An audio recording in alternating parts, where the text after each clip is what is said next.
the next level. I'm extremely excited and honored to introduce our next guest. We have United States Senator Sheldon Whitehouse on the line with us today. Good afternoon, Senator, and welcome to the next level. Hello, Anthony. How are you, sir? I am unbelievable, sir. Great to have you on the show. I really appreciate it. I know you're very busy. You're very busy at everything that's going on. I think you had a town hall meeting last night, right? We had a telephone town hall meeting last night, and we had a nice community dinner in the real world as opposed to the electronic world in Warwick at the Senior Center over the weekend. So it's been a good couple of days for opportunity to have conversation and dialogue in Rhode Island. And was that on the Making It in Rhode Island, the plan for local manufacturers?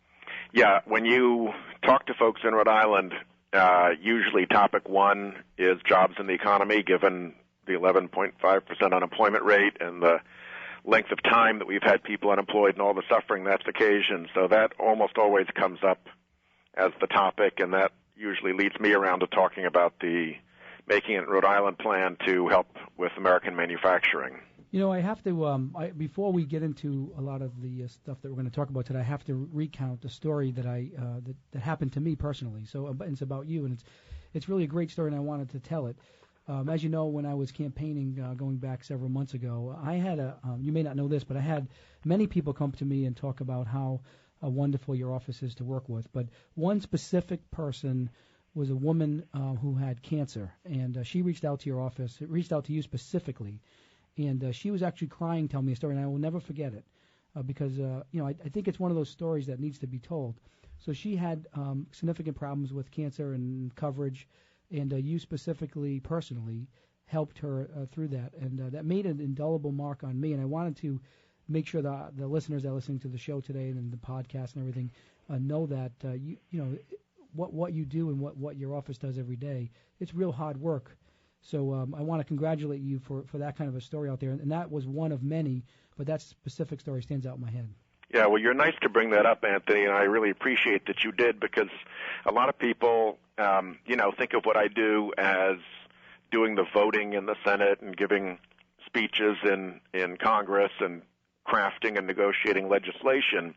But there's a very big part of the work that is helping individual Rhode Islanders with specific problems, and it's everything from helping patients like this woman who was having trouble with her insurance coverage to trying to salvage people's vacations when they put the passport in the washing machine and it gets ruined and they need to get a new passport real quick, or even trying to bring home a guy who was trapped in Chile during the earthquakes. A Rhode Islander and his girlfriend were traveling together, and they were stuck there, and we had to figure out a way to get them home. And so we do a lot of that, and, of course, the most that we're doing right now on that is helping families who are stuck with foreclosure to fight their way through the horrible bureaucracy that the banks maintain for people who are faced with trouble keeping their homes. So let's bring it back to Making It in Rhode Island, your plan, and I think that bankruptcy is part of that plan. Is that right? Say again? The bankruptcy is part of the plan there. There is a bankruptcy element, yep. So let's talk about it. If you take a moment, please, and tell the listeners about the plan, and I'd love for you to share it with them. Sure. It has 5 fairly simple points. The first is that we should not be rewarding companies for taking an American job and moving them offshore. One of the things that I have seen as I've toured Rhode Island's manufacturing plants and companies that struck me the most were holes in the floor of a manufacturing facility, and I asked what the holes were, and the holes were where they used to have machines, and they'd unbolted them from the floor, packed them up, and shipped them to South America. Oh, my God. And now those jobs were in South America instead of here in Rhode Island. And so, we don't want to encourage that kind of behavior. And unfortunately, our tax system does encourage that kind of behavior by giving tax advantages for offshore jobs that an American-based job doesn't get. And so I'm trying to eliminate those differentials. Our biggest trade competitor is China, and China cheats by attaching its currency to the dollar so that it can always underprice us and it does so deliberately to build its manufacturing sector. And so I have a piece of legislation that would allow us to treat that as a trade violation and tariff their goods accordingly.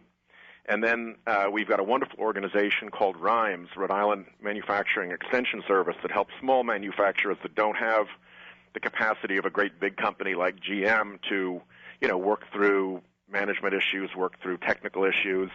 And so I want to support them and make sure that their funding continues, and that's in the legislation. RIMES we is have a wonderful the additional basically availability of SBA loans at lower cost so that people have better access to capital if they're in small business. And the last bit is to treat small businesses in bankruptcy in a way that allows them to be salvaged, to come out solvent on the other side. Right now, if you're a small business, basically the bankruptcy court is a death sentence for you, and it doesn't need to be. So we want to change the rules to find ways to be able to bring a business back. As you know, because you're an excellent businessman yourself, sometimes a business goes under because the business just doesn't work and it's insolvent and there's no hope. But sometimes it's a cash flow or a liquidity problem, and the underlying business is actually sound, but some event has come up that has, prevented it from meeting its obligations. And if you can work through that with the assistance of the court, there's still a good business that can keep that family working, and we're trying to preserve that. So those are the main points of the package. So you have your hands full quite a bit. Is that fair to say? You have your hands full? We are, yeah. This is it's a great privilege to represent a wonderful state like Rhode Island in the Senate, and people are full of ideas in Rhode Island, and so we're constantly working on those ideas and trying to get them into law, from really big things like the way our healthcare delivers our healthcare system delivers healthcare to us, to simpler things like piping down the volume on the advertisements in between the TV shows, which was a Rhode Island idea that we managed to get actually enacted into law. That was I actually heard that on the campaign trail quite a bit, where people were talking about advertisements being the volume gets turned up during the advertisement, which is pretty amazing. Yeah, it's irritating when people have set the volume on their own television to have some outside party control their TV and run up the volume in their house. Sort of not their business to do that, in my opinion. I agree with you 100%. I also wanted to congratulate you. I noticed that you are the chairman of the subcommittee on crime and terrorism, which is something new this year. That is a exciting new responsibility, and with my background as the U.S. Attorney for Rhode Island and the Attorney General, I think I can be both helpful and effective to my colleagues in that role. It's also the area in the Judiciary Committee where the issue of cyber crime and cyber terrorism is located, and I've been on the Intelligence Committee focusing on the cyber issues, along with my colleague Jimmy Langevin, who on the House side is their expert on cyber. So we've had a really good Rhode Island lock on protecting our country on cybersecurity issues, and this allows me to keep doing that. So I'm very excited to keep working with Congressman Langevin, who is a really great leader on that issue on the House side, and do my part on the Senate side. And also, I noticed that you have announced recently, and there's been quite a few press releases on different things here. So I'm just kind of going through some, as I was reading and researching last evening, the $10.6 million flood assistance for Rhode Island in addition, and that's something new as well. I'd like you to speak to that if you could. Yeah, as everybody knows, we got hit very hard with the back-to-back floods in March, and the FEMA folks came through, and they did a wonderful job of getting out there, getting access to people, setting up their trailers and their tents and their offices all over the state, working with the municipalities. But there were some things that they really couldn't help with. And so with a lot of leadership from Senator Reed, he and I were able to get significant additional funds that are dedicated for Rhode Island flood recovery. And the first chunk of about $13 million came through a little while ago, and the different municipalities that were affected will be distributing that money through their community development block grant programs. And this second chunk of nearly $11 million goes through what's called the Economic Development Assistance Program, and so the towns will be distributing that through their economic development organizations or through the state economic development organization, and they'll be taking applications very soon, and it's a way for towns to rebuild business districts that were flooded and do things like that. So if business was affected during the flood of last year, there's still hope for them with some additional dollars that are coming their way. Exactly. It's a competitive process, and it needs to be worked through the local town or through the state if the town has no economic development authority. So people should call their municipal government if they're interested in getting access to those funds and finding out what kind of a plan the municipality will put together to cover them and to cover their interests. Well, you certainly have your hands full. And then today, your office announced the $568,000 for East Providence and Middletown fire departments, which I found for the thermal imaging cameras and stuff. That is something that's pretty amazing as well.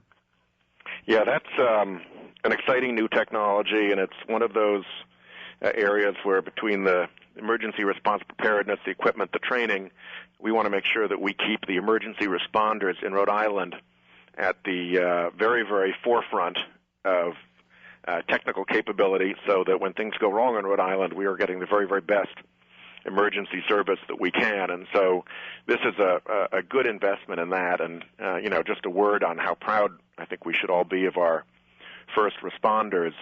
The work that our police, fire, and other municipal employees did through those floods in March was really extraordinary. And just before we got out of here at the end of last year in the so-called lame duck session, we passed the 9/11 bill to protect the first responders who'd gone to New York. And as you know, a lot of Rhode Island firefighters and police officers went right down to ground zero, went right to work to help. And so we can be really proud of them. Well, I certainly want to thank you, Senator, because you do a phenomenal job. And I love to get people of your stature on the show because the listeners want to know exactly what's going on, and you're able to tell them in a way through the show. We're actually hitting quite a few listeners now with all the great things that you're doing. You work very hard. There was one other thing that really stands out in my mind when I met you personally, that you had a significant back problem at the time, but yet you were there in work, working hard for us, and we really appreciate that, and it doesn't go unnoticed.